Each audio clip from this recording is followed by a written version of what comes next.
Hello बच्चों, तो आज हम बात करेंगे ईथर के क्वेश्चंस पर। तो चलिए एक एक क्वेश्चन को देखना स्टार्ट करते हैं। When ethyl iodide is heated with dry silver oxide, it form। देखिएगा आपके पास में इथाइल आयोडाइड है यानी कि C2H5I है और इसकी रिएक्शन हम कर रहे हैं Ag2O और वो जो Ag2O है वो ड्राई फॉर्म में है। तो ड्राई फॉर्म में जब हम किसी भी एल्किल हैलाइड की रिएक्शन करते हैं तो उस कंडीशन में उस जगह पे आपके पास में AgX रिमूव हो जाता है, यानी कि ये Ag और ये X यहाँ से ये रिमूव हो जाएगा और फाइनली जो बचेगा वो प्रोडक्ट बनाएगा यानी कि ईथर का फॉर्मेशन करेगा। तो अब एल्किल की जगह हम लोग क्या ले रहे हैं, C2H5I ले रहे हैं। C2H5I के साथ में Ag2O ले रहे हैं। Ag2O लेने के साथ में एक और मॉलिक्यूल आप C2H5I का ले लीजिए। तो फाइनली यहाँ पर आपका 2 मोल ऑफ AgI को यहाँ से रिमूव कर दें और इसको आपस में जोड़ दें तो C2H5O C2H5 का फॉर्मेशन होगा। That is called diethyl ether, यानी कि फाइनली जो प्रोडक्ट बनेगा वो हमारा डाई इथाइल ईथर सेकेंड जो ऑप्शन है वो बनेगा। Diethyl ether absorb oxygen to form. देखिए डाई इथाइल ईथर यानी कि डाई इथाइल ईथर हमारे पास में है। डाई इथाइल ईथर की जब हम ऑक्सीजन से रिएक्शन करते हैं तो रिएक्शन करने पर उस कंडीशन पे ऑक्सीजन का जो एटम होता है वो एब्जॉर्ब हो जाता है और वो कुछ इस टाइप से एब्जॉर्ब होता है, यानी कि C2H5O कोऑर्डिनेट बॉन्ड। ठीक है, तो इसको हम लोग बोलते हैं ईथर पर ऑक्साइड। क्या बोला जाता है इसको, ईथर पर ऑक्साइड। इसका फॉर्मेशन होता है, यानी कि थर्ड ऑप्शन हमारा जो होगा वो करेक्ट होगा। When excess of ethyl alcohol heated at 140 degree centigrade with concentrated sulfuric acid। देखिए concentrated sulfuric acid जो होता है वो डिहाइड्रेशन को शो करता है और डिहाइड्रेशन का मीन्स होता है वाटर का रिमूवल, यानी कि वाटर यहाँ से रिमूव हो जाता है। तो ऐसी कंडीशन में क्या प्रोडक्ट का फॉर्मेशन होता है, तो देखिएगा C2H5OH मॉलिक्यूल आप ले लें और C2H5OH के दो मॉलिक्यूल ले लें और इसकी रिएक्शन हम लोग कंसंट्रेट H2SO4 की प्रेजेंस में करते हैं। तो डिहाइड्रेशन होगा तो डिहाइड्रेशन में एक का OH और एक का H मॉलिक्यूल आप रिमूव कर दीजिए। ठीक है, ये एक तरीका बता रहा हूँ जिससे कि आपको प्रोडक्ट भी याद हो जाएगा और आपका प्रोडक्ट इजिली बन जाएगा। ठीक है, तो यहाँ पर ऐसे करेंगे तो ये क्या बनेगा, डाई इथाइल ईथर, यानी कि प्रिपरेशन ऑफ ईथर हो जाएगा, यानी कि फर्स्ट ऑप्शन हमारा करेक्ट है। In the given reaction X and Y will be. अब ये रिएक्शन है और इसके साथ में X और Y की रिएक्शन हो रही है। देखिए हमारे पास में क्या है, रिएक्टेंट क्या है, CH3 CH2 CH2O CH3, ये हमारे पास में है। इसकी रिएक्शन हम लोग HCl से करते हैं। अब HCl वाली कंडीशन में क्या होगा, देखिए ऑक्सीजन का ये CO बॉन्ड या फिर ये CO बॉन्ड ये ब्रेक होगा। अब ये ब्रेक एक ही मॉलिक्यूल लिया हुआ है, वन इक्विवेलेंट, इसका मतलब वन मॉलिक्यूल यहाँ पर यूज कर रहे हैं। अब वन मॉलिक्यूल यहाँ पर यूज कर रहे हैं तो इस कंडीशन में क्या प्रोडक्ट बनेगा, तो ऑक्सीजन के रिलेटेड से इलेक्ट्रोनेगेटिविटी के कारण से इस पर एक पॉजिटिव चार्ज और इस पर भी पार्शियल पॉजिटिव चार्ज आएगा। अब पार्शियल पॉजिटिव चार्ज आने के बाद में ये Cl किस पर अटैक करेगा, तो बेसिकली ये Cl उस पर अटैक करेगा जिस पर लेस स्टेरिक हिंड्रेंस होगा। क्या होगा, लेस स्टेरिक हिंड्रेंस होगा। तो जिस पर लेस स्टेरिक हिंड्रेंस होगा उस प्रोडक्ट को बनाने की पॉसिबिलिटी इसकी ज़्यादा होगी। तो ये Cl यहाँ से अटैक करेगा तो बॉन्ड ब्रेक करेगा तो H फाइनली कहाँ पर आ जाएगा, यहाँ पर आ जाएगा। तो फाइनली जो प्रोडक्ट बनेगा वो बनेगा CH3 CH2 CH2OH, यानी एल्कोहल बनेगा इतने कार्बन एटम का और हमारा बनेगा CH3Cl। तो फाइनली प्रोडक्ट हमारे पास में CH3 CH2 CH2OH plus CH3Cl, यानी फर्स्ट ऑप्शन हमारा करेक्ट है। हमारे पास में एक ईथर कंपोनेंट है और ईथर के साथ में यहाँ पर HBr की रिएक्शन हो रही है और HBr कितना ले रहे हैं, 1 इक्विवेलेंट ले रहे हैं और फिर पूछ रहे हैं P और Q, एक एल्किल हैलाइड की प्रिपरेशन हो रही है और एक एल्कोहल की प्रिपरेशन हो रही है। तो क्वेश्चन उठता है कि कौन सा एल्किल हैलाइड और कौन सा एल्कोहल प्रिपेयर करेगा। देखिए HBr की बात करते हैं तो HBr में ड्यू टू द पोलराइजेशन यहाँ पर पॉजिटिव और यहाँ पर निगेटिव चार्ज होगा, यानी Br निगेटिव की तरह अटैक करेगा और H जो होगा पॉजिटिव की तरह अटैक करेगा। अब ऑक्सीजन यहाँ पर इलेक्ट्रोनेगेटिव एलिमेंट है, तो ऑक्सीजन इलेक्ट्रोनेगेटिव एलिमेंट है तो पार्शियल चार्ज इस कार्बन एटम और इस कार्बन एटम पर जनरेट करेगा। अब H प्लस जो होगा वो तो देखिए ऑक्सीजन पर निगेटिव है तो H प्लस तो इस पर अटैक करेगा। अब H प्लस अटैक करने के बाद में इन दोनों कार्बन एटम पर हमें ये देखना पड़ेगा कि क्या पोजीशन हो रही है। देखिए इस पॉजिटिव चार्ज के पीछे हमारा बेंजीन लगा हुआ है और बेंजीन लगने के कारण से अगर ये पॉजिटिव चार्ज यहाँ पर होता है तो फिर इस जगह पर ये एक रेजोनेंस डिसाइड करेगा और रेजोनेंस अगर डिफाइन होगा तो यहाँ पर ये स्टेबिलिटी को गेन करेगा, यानी कि यहाँ पर इस जगह पर Br की अटैकिंग की पॉसिबिलिटी ज़्यादा होगी कंपैरिजन टू दिस। हाँ, अगर ये नहीं होता तो उस जगह पर फिर ये Br यहाँ अटैक करता क्योंकि स्टेरिक हिंड्रेंस का फैक्टर आ जाता, बट क्योंकि अगर किसी कार्बन एटम से जुड़ा हुआ कोई रेजोनेंस शो कर रहा है या स्टेबिलिटी अगर ज़्यादा गेन कर रहा है तो उस कंडीशंस पर Br की जो अटैकिंग की टेंडेंसी उधर प्रेफर ज़्यादा होगी। तो फाइनली अगर हम बात करते हैं तो Br यहाँ अटैक करेगा तो फिर हमारा जो एल्किल हैलाइड की प्रिपरेशन हो रही है वो एल्किल हैलाइड होगी बेंजीन, बेंजीन के साथ में CH3, CH3 के साथ में H और H के साथ में यहाँ पर फॉर्मेशन होगा Br का। ये तो एल्किल हैलाइड होगा और फाइनली इधर वाला जो होगा वो अल्कोहल का फॉर्मेशन होगा तो CH3OH। तो P एंड Q हमारे सामने आइडेंटिफाई हो गए कि ये होंगे और इसको अगर हम देखें किस ऑप्शन में मैच कर रहा है, ये हमारा फर्स्ट ऑप्शन जो होगा ये फर्स्ट ऑप्शंस को डिफाइन कर रहा है। तो एल्किल हैलाइड जो हो रहा है वो कौन एल्किल हैलाइड कौन थर्ड ऑप्शन मैच कर रहा है, थर्ड ऑप्शन मैच कर रहा है। तो एल्किल हैलाइड कौन सा हो रहा है वो आप देख रहे हैं, एल्किल हैलाइड हमारे पास में ये वाला हो रहा है और अल्कोहल हमारे पास में ये वाला हो रहा है।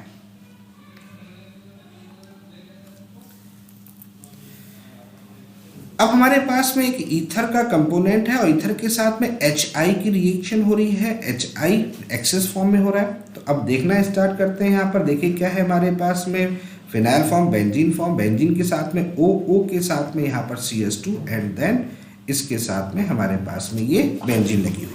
अब देखिएगा HI की रिएक्शन हो रही है तो HI में क्या कंडीशन है, HI में ये पॉजिटिव और ये निगेटिव फॉर्म में रहेगा, ठीक है, ड्यू टू द पोलराइजेशंस। ओके, तो पॉजिटिव निगेटिव फॉर्म में रहेगा तो ऑक्सीजन पर लोन पेयर ऑफ इलेक्ट्रॉन होंगे तो ये S तो इस पर अटैक करेगा, लेकिन ड्यू टू द इलेक्ट्रोनेगेटिविटी इधर कार्बन एटम पर एक पॉजिटिव चार्ज और इस कार्बन एटम पर भी पॉजिटिव चार्ज जनरेट हो रहा है। अब आप देखिए किस कार्बन, अब I की अटैकिंग की टेंडेंसी है तो I किधर अटैक करने की ज़्यादा पॉसिबिलिटी रखेगा, उस कार्बन एटम पर जहाँ पर ज़्यादा स्टेबिलिटी गेन हो रही होगी। देखिए यहाँ पर अगर बात करें इस पर अगर पॉजिटिव चार्ज है तो यहाँ पर इसके कारण से बेंजीन लगी तो यहाँ पर क्या पॉसिबल हो रहा है, रेजोनेंस पॉसिबल हो रहा है और रेजोनेंस पॉसिबल हो रहा है तो यहाँ पर स्टेबिलिटी गेन हो रही है, यानी इस जगह पर I की पॉसिबिलिटी जो होगी क्योंकि ये फिर कार्बोकैटायन का फॉर्म होगा तो I की यहाँ पर अटैकिंग की टेंडेंसी इस जगह पर ज़्यादा होगी। जबकि इधर आप देख रहे हैं कि बेंजीन के कार्बन एटम पर पॉजिटिव चार्ज है तो बेंजीन के कार्बन एटम पर पॉजिटिव चार्ज है तो यहाँ पर रेजोनेंस में ये पॉजिटिव चार्ज हेल्पफुल नहीं होगा और इसकी स्टेबिलिटी क्या होगी, लेस होगी, तो यानी यहाँ क्या होगा, ये अनस्टेबल होगा। तो हमेशा प्रोडक्ट जो भी बनेगा वो मेजर स्टेबिलिटी वाले कंटेनिंग प्रोडक्ट होगा। तो I कहाँ अटैक करेगा, यहाँ अटैक करेगा, इस जगह पर अटैक करेगा और बाकी जो बॉन्ड ब्रेक होगा तो H इसके साथ में जाएगा यानी O के साथ, तो एक तो हमारा प्रोडक्ट जो बन जाएगा वो हमारा फिनॉल बन जाएगा और दूसरा जो प्रोडक्ट बनेगा वो हमारे पास में बेंजाइल अल्कोहल, एक हमारा प्रोडक्ट बनेगा फिनॉल और दूसरा बनेगा बेंजाइल हैलाइड फॉर्म बनेगा यानी कि आयोडाइड, ये फॉर्म प्रोडक्ट होगा। तो फाइनली अगर देखा जाए तो कौन सा ऑप्शन हमारा करेक्ट होगा, फर्स्ट ऑप्शन हमारा करेक्ट होगा। In the following reaction in the product obtained is tertiary butyl methyl ether. Tertiary butyl methyl ether क्या होता है बेटा, टर्शरी ब्यूटाइल ये होता है और मिथाइल ईथर ये होता है, यानी कि ये फाइनली प्रोडक्ट हमको बनाना है। अब ये प्रोडक्ट कैसे बनेगा इसको देखना स्टार्ट करें। देखिए यहाँ पर आपके पास में कंसंट्रेट H2SO4 है। कंसंट्रेट H2SO4 क्या करता है, डिहाइड्रेशन करता है। डिहाइड्रेशन करेगा तो दोनों अल्कोहल से एक वाटर मॉलिक्यूल यहाँ से रिलीज हो जाएगा, तो रिलीज होगा तो यहाँ पर जो प्रोडक्ट बनेगा वो ईथर का बनेगा, यानी कि यहाँ पर तो ये प्रोडक्ट की पॉसिबिलिटी नहीं है। अब दूसरी कंडीशन को देखना स्टार्ट करते हैं। यहाँ पर आपके पास में Br है और यहाँ पर आपके पास CH3OH है, NaOH के साथ रिएक्शन हो रही है, तो यहाँ पर ये न्यूक्लियोफाइल की तरह काम करेगा, CH3O- यहाँ पर न्यूक्लियोफाइल की तरह काम करेगा। अब न्यूक्लियोफाइल की तरह काम करेगा तो क्या इसको सब्स्टिट्यूट कर पाएगा, क्योंकि ये स्ट्रॉन्ग न्यूक्लियोफाइल की तरह वर्क करेगा तो क्या इसको सब्स्टिट्यूट कर पाएगा, क्योंकि यहाँ पर जो रिएक्शन, यहाँ पर कार्बन एटम कैसा है, ये टर्सरी कार्बन एटम है, तो टर्सरी कार्बन एटम से क्या Br को ये सब्स्टिट्यूट कर पाएगा, नहीं कर पाएगा, क्योंकि स्ट्रॉन्ग न्यूक्लियोफाइल से SN2 को शो करता है और SN2 जो रिएक्शन होती है वो टर्सरी में पॉसिबल होती ही नहीं है। क्लियर है, तो यहाँ पर ये पॉसिबिलिटी नहीं होगी, तो ये ईथर का फॉर्मेशन यहाँ से नहीं होगा।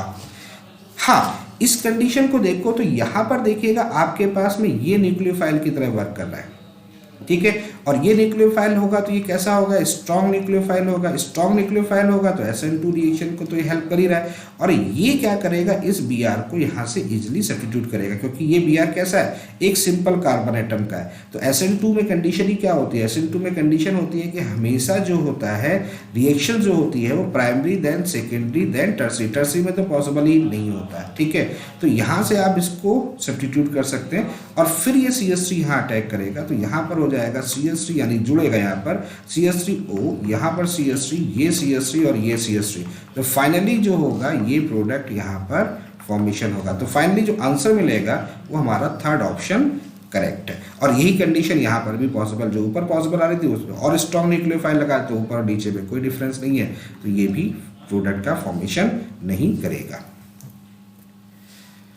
Which is the following product of the following, which is the final product of the following reaction? तो following reactions के लिए final product define करना है। देखिए सबसे पहले हमारे पास में KOH है, तो KOH है यानी कि OH माइनस है, OH माइनस है तो यानी किसको सब्स्टिट्यूट करेगा, हेलोजन को सब्स्टिट्यूट करने की इसकी पॉसिबिलिटी ज़्यादा होती है, तो यहाँ पर ये सब्स्टिट्यूशन रिएक्शंस को डिफाइन कर रहा है। तो सब्स्टिट्यूशन रिएक्शन को डिफाइन करेगा तो यहाँ पर क्या होगा, दोनों टर्मिनल पर OH का फॉर्मेशन हो जाएगा, यानी कि सबसे पहले तो दोनों टर्मिनल पर OH लगेंगे।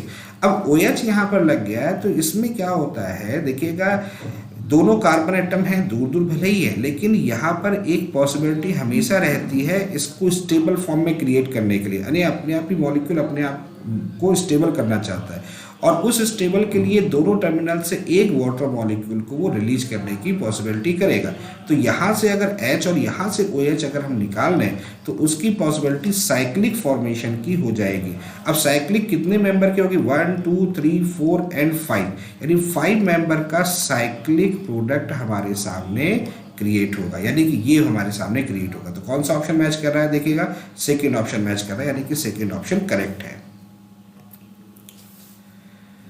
हेलोजन के साथ में यानी कि सेकेंडरी हैलाइड हमारे पास में है, और इस जगह पर हमारे पास में एक न्यूक्लियोफाइल है और ये स्ट्रॉन्ग न्यूक्लियोफाइल है।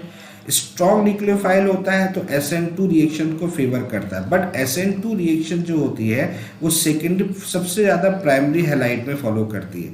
सेकेंडरी हैलाइड में जो रिएक्शंस होती है SN2 की वो लेस होती है, यानी इन सेकेंडरी हैलाइड SN2 जो प्रेजेंट होता है वो लेस होता है, ठीक है। और इस जगह पर जो एलिमिनेशन जो होता है वो ज़्यादा होता है, यानी कि elimination is the better than the substitution, ये कंडीशन यहाँ पर होती है, ठीक है। तो एलिमिनेशन जो होता है वो ज़्यादा होता है सब्स्टिट्यूशन से, तो यहाँ पर ये प्रेफर करेगा। अगर हम मेजर प्रोडक्ट की बात करें तो मेजर प्रोडक्ट यहाँ पर एलिमिनेशन का बनेगा।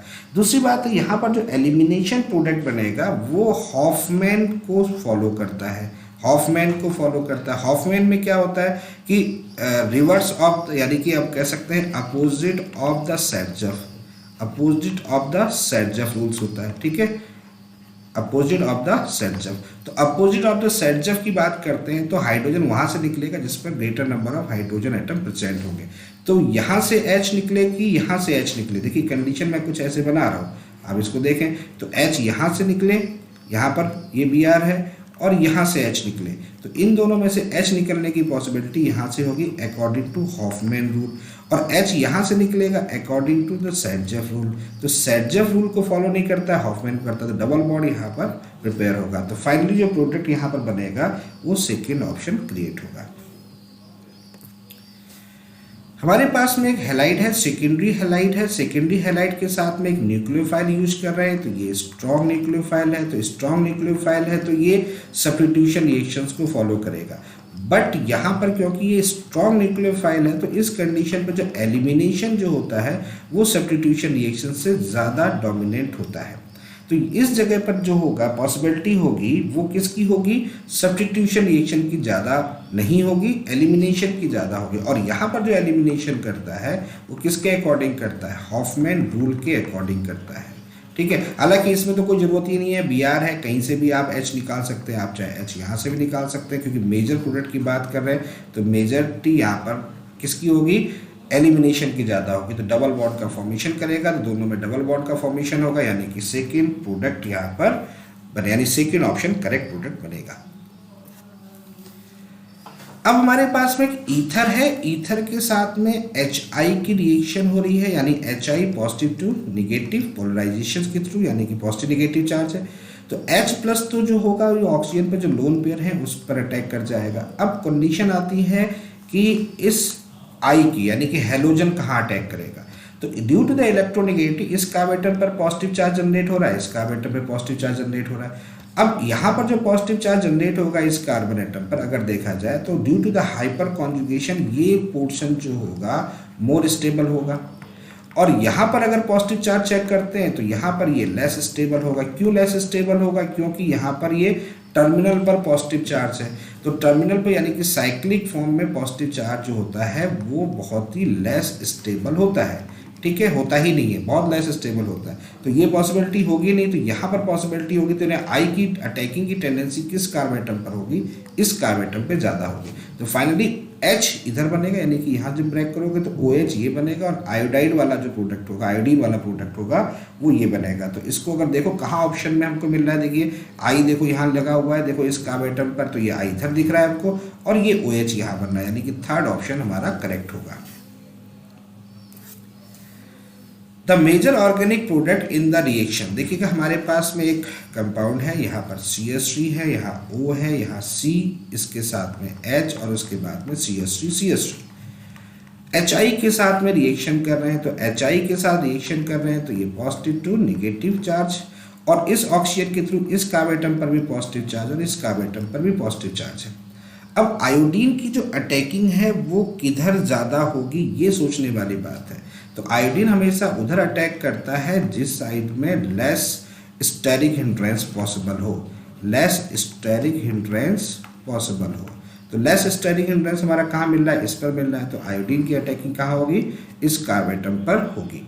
तो इस कार्बेटम में प्रोडक्ट बनेगा तो हमारा क्या बनेगा, CH3I और H इधर बन जाएगा, तो यहाँ CH हो जाएगा, यहाँ CH3, यहाँ CH3 एंड देन OH, ये प्रोडक्ट यहाँ पर फॉर्म होगा। तो फाइनली यहाँ पर जो प्रोडक्ट फॉर्म होगा हमारा कौन सा ऑप्शन होगा, फोर्थ ऑप्शन हमारा करेक्ट होगा।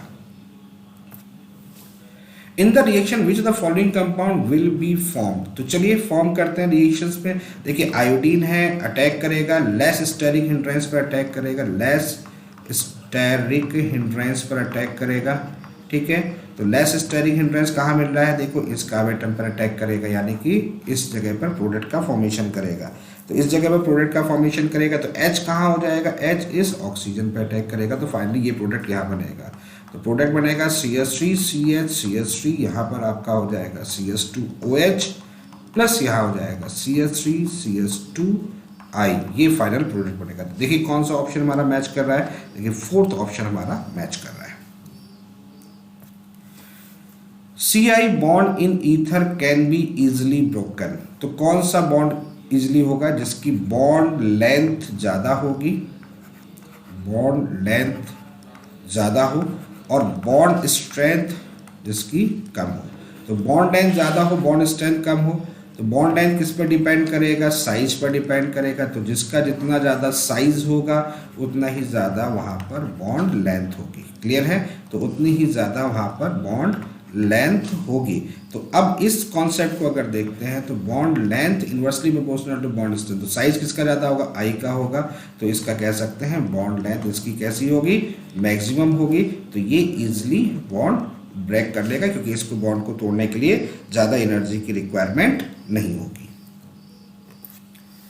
Among the following ether which one will produce methyl alcohol on treatment with hot concentrate HI, अब कंसंट्रेट HI के साथ में रिएक्शन कर रहे हैं, ठीक है, और क्या कर रहे हैं, among the following ether which one will produce methyl alcohol, methyl alcohol का फॉर्मेशन है। तो यहाँ पर हमें देखना पड़ेगा कि कहाँ पर स्टेबिलिटी मिल रही है, उसको स्टेबिलिटी को यहाँ पर डिफाइन कर सकते हैं। देखो हॉट कंसंट्रेट HI है तो स्टेबिलिटी वाला फैक्टर यहाँ पर देखना पड़ेगा। तो यहाँ पर पॉजिटिव है, यहाँ पॉजिटिव है, यहाँ पर पॉजिटिव है, यहाँ पॉजिटिव है ड्यू टू द ऑक्सीजन, यहाँ पॉजिटिव है, यहाँ पॉजिटिव है, यहाँ पॉजिटिव है और यहाँ पॉजिटिव है, ठीक है। तो यहाँ पर अगर अटैक करेंगे, देखिएगा इस जगह पर अगर देखें, ये ऑप्शन को देखें, इस ऑप्शन में देखें यहाँ पर टर्सरी कार्बन एटम है, तो पॉजिटिव चार्ज यहाँ पर ज़्यादा होगा, और पॉजिटिव चार्ज अगर यहाँ पर ज़्यादा होगा तो उस कंडीशन में आई की जो अटैकिंग की टेंडेंसी होगी वो यहाँ पर ज़्यादा होगी। तो H यहाँ से बनेगा, तो H यहाँ पर लगेगा तो ये CH3OH का फॉर्मेशन करेगा, ठीक है, क्लियर है। तो which one will produce methyl alcohol, तो मिथाइल अल्कोहल यहाँ से होगा और आई जो होगा वो यहाँ पर होगा, क्योंकि यहाँ पर ये स्टेबिलिटी को गेन कर रहा है। बाकी में अगर बात करें तो यहाँ पर आई लगेगा और यहाँ पर H लगेगा, क्लियर है, समझ में आ रही बात। तो फाइनली अगर हम आंसर देखते हैं तो हमारा आंसर कौन सा सही होगा, सेकेंड ऑप्शन हमारा करेक्ट होगा। तो बच्चों ये रही आज की DPP, चलिए फिर मुलाकात होगी नेक्स्ट DPP में।